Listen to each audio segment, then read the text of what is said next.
Tiger fans, welcome back to another draft video, and tonight we are again talking about the splitting of picks. Now, I know that not everyone likes that talk, I get it, but it keeps popping up, and not from regular nuffies like me. Cal Toomey keeps mentioning it as well. So when Cal Toomey mentions it, it's worth discussing, because that guy knows his shit, and when he says something, you stand up and take notice. But before we get stuck into it, we've hit 3,800 subs on YouTube. Amazing effort, everybody. We absolutely love you. We're on track to 4,000. Let's keep smashing that like and subscribe button. We appreciate the support. But onto the splitting of picks. Again, I know that the talk of the town from a lot of people is you got pick 2 and 3, just go to the draft, take your 2 picks and piss off. And I get it. And typically I would agree and say that's the case. And I must admit, I do agree if we do have picks 2 and 3, and I do think we will go to the draft and do exactly that, unless we get a really ridiculous offer for pick number 3 that we just can't refuse, which is a distinct possibility of happening, which wouldn't happen until draft night anyway. But on the premise that West Coast get pick 2, compo pick, which I think we've all universally agreed is going to happen, that's where the talk of splitting the pick starts to happen. And like I mentioned at the start, Cal Toomey's mentioned now a couple of times that, not that he's saying it's certain, so we'll make sure that's clear, but just that he feels like it's still a distinct possibility that we could split one of our picks to slide a bit further back down the order and then to re-enter the draft for next year with another first rounder, which is a really good business move. It might not please supporters for this year because we're notoriously impatient. We've got currency now, let's spend it. But from a strategic and business sense, if you can get another pick in for next year, that is a good move and I think a wise decision. So we'll talk about a little about all of that. But before we go into that side of it, I do want to mention another point that Tugger, who's a poster on Big Footy, very well respected, been a moderator, been around for a long time, very much in the know in the industry, knows his stuff, and I respect everything he says. He made a post tonight mentioning that he had also heard that if we do have picks 3 and 4, that we would actually be looking to trade pick 3 and keep pick 4 and take a play with that.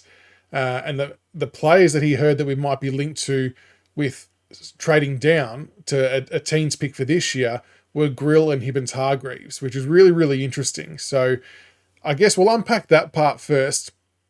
I guess people would ask, well, why would you trade pick 3 and not trade pick 4? I guess the simple answer would be because we believe that we can land the player that we want at pick 4 in this scenario that Tug has put forward that he heard. So whoever that player might be, the more I think about it, the more I think that player is Sam Cumming, to be honest. That's my vibe, just because he probably sits a little bit further down in that top 10 that still fits a really good need for us, and I think he'd be one that we could snag at pick 4.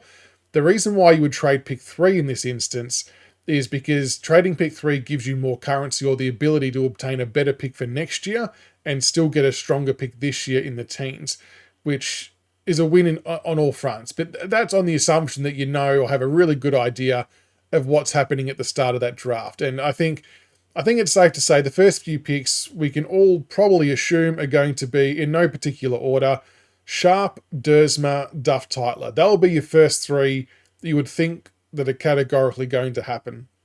From there, there's someone like Roby that comes into play, Cumming comes into play, and maybe the pick 4 we think we can get Roby with. And that would please a lot of the masses, because I think if we trade pick 3 and that team picks Roby, there'll be a lot of melts, which would be, somewhat amusing, let's be honest. But in Blair and Rygeishan we trust with that side of things. So that was really interesting. And, you guys have heard me say it a long time ago, but I've been a big fan of Hibbins-Hargreaves for a while. Not to take it at pick 4, and I always said that if we were to take him, it would have to be on the back of a pick being split, so this example fits that bill. But he would be a really nice partnering to Tash Houghton, I've always maintained, even though he's had a bit of an inconsistent year with a couple of injuries. I know that's a red flag and a scary thing for a lot of Richmond supporters as well, I get it. But talent's talent, and most of these kids have had injuries of some kind anyway, really, if you dig deep enough. But Hargreaves, as a quick reminder, is 186 centimetres from the Dandenong Stingrays. He's been playing a bit as wing, forward, midfielder this year. And like I said, a little bit inconsistent, but he's had some big games too, like some 29 disposal and 5-goal games, winning games off his own boot. He's strong overhead. He's got good speed, and he plays well in big moments. And I think that's a really good attribute to have. And I don't know, from the moment I was watching him play, I just always felt like that he and Houghton would be a good 1-2 combination. And Sam Grill being the other player that we can get with that split pick as well, potentially. And I think that would still be a good win when you consider that a lot of people talking about our draft hand are saying they want to walk away with Grill and someone else. Then we'd still get to do that, but then also have the acquisition of a future pick for next year, which is a massive plus.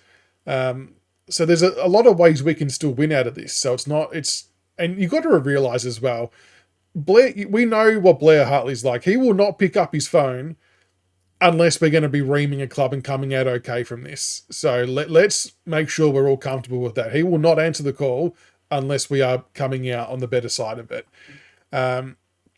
In regards to why we would want to look at a pick for next year, I mean, a lot of it will come down to, I think, how highly we rate Tanner Armstrong. So he's going to be a 2026 NGA Academy prospect for us. Really good type. He shouldered the load for Murray Bushrangers this year in the midfield as an underager. He played in the Futures game, I think, on the weekend. He's played a couple of games for Vic Country as an underager. So he's doing some really nice things. And he's obviously got all of next year to play as well. And he's probably tracking in that top 15 area currently. Obviously, a lot of things can change in a year of football. But at the moment, as it sits right now, he's looking at a pretty good prospect. So the way we would need some extra currency to be able to acquire him next year, because I feel like assuming the natural pick that we will get next year from our own finishing spot, whether we like to admit it or not, is probably going to be in that 1 to 4 area. I just don't think we're at the point yet where we're going to be able to leapfrog up anywhere meaningful enough to get out of the bottom 4. We might surprise. We might jag a few more wins that we didn't think we would. And that's very much welcomed, and that's okay.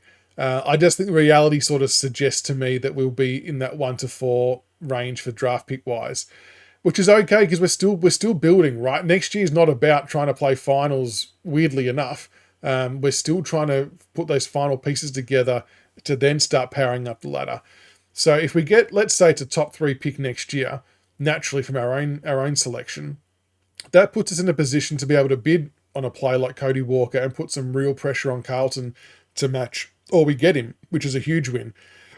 Dougie Cochran, another one who'd have no hesitations in getting with pick 1 or 2 at the moment. And it sounds like from what you read in here that clubs do rank next year's draft better than this year's draft.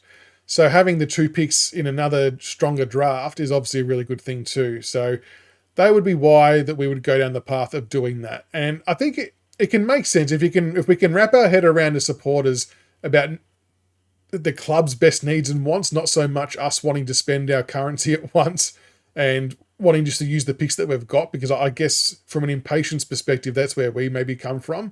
But from a list building perspective, to be able to get another first round pick into a stronger draft is a really good business thing to do. And it's going to help strengthen the club even more going forward. And I think if that's the decision we make as a club, I think we're obviously very much needing to back whatever they say. If it was to happen, if Tugger's scenario hypothetically was to happen, whereby we trade pick 3, then I sort of turn my head to, well, who would we trade it to and what does that look like? Who's a prime target for this? So keeping in mind, the aim is to get a pick back in the team for this year to use on another player, and then to get a future pick for next year. So the first team that I thought of that this fits the bill for really nicely is Adelaide. So they've got pick 14 this year, and they're also in the market for Christian Petrarca. He's picking between them and Gold Coast, I think they said today. So if he picks the Crows, they're going to need to find a way to get him across the line. And pick 14, I don't think is going to really cut it, to be honest. And what they do after that, I don't really care how they find the rest of the currency for Petrarca. Not my issue. I'm more worried about us. But if we can lend a helping hand and we trade them pick 3 and they give us pick 14 and their future first for 2026, then that would mean we walk into the draft with 4, 14 and a future 2026 pick. And the Crows are probably going to finish top 4 or 5 next year.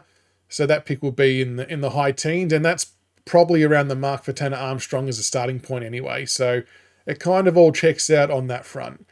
The other team that I thought was maybe a possibility is Fremantle. So they've got pick 11 currently. I don't think, from what I can remember or understand, I don't think they're in the market for a big trade of any type of nature. So they just may have interest in getting up as high as 3 in the draft to pick a young kid. So maybe it's a trade with Freo for pick 3 for pick 11 and a future first rounder. And again, you would think that they're going to feature in that top 6 kind of area next year. So it'll be a higher teens pick, which is totally fine. Gold Coast is the other one that everyone will keep mentioning. And I know we've spoken about Gold Coast splitting picks with as well. I just think the longer it plays out and the more, like, they've got their finger in a lot of pies at the moment, I just don't know how we fit into their mix. They've still got plenty of picks that could be worth trying to acquire in a split, especially if they get rid of Flanders as well and they acquire another first round pick. Then maybe they come into play too. I'm just kind of, I think we have to wait and see what they do trade wise first before you sort of can work out what we can do split pick wise. But yeah, look, there's a few options on the table with it, with the split picks. And again, I know not everyone likes to talk of it, but it's a real chance, so it's a real discussion to be had. Let us know what you think in the comments below. Would you be happy to do this hypothetical of trading 3, keeping 4, because we've identified a player that we want and we believe that we'll get him at that spot, and then getting a future first and obviously being able to get someone like a Grill or a Hibbins Hargraves or whoever it might be with another first rounder. We walk away winners, hopefully. But keen to hear all of your thoughts in the comments below. I feel like this one's going to come up a lot in the weeks to come until draft day, but it's a fun time. It's a fun discussion. So I'm keen to hear what you've all got to say. And until the next one, go Tigers.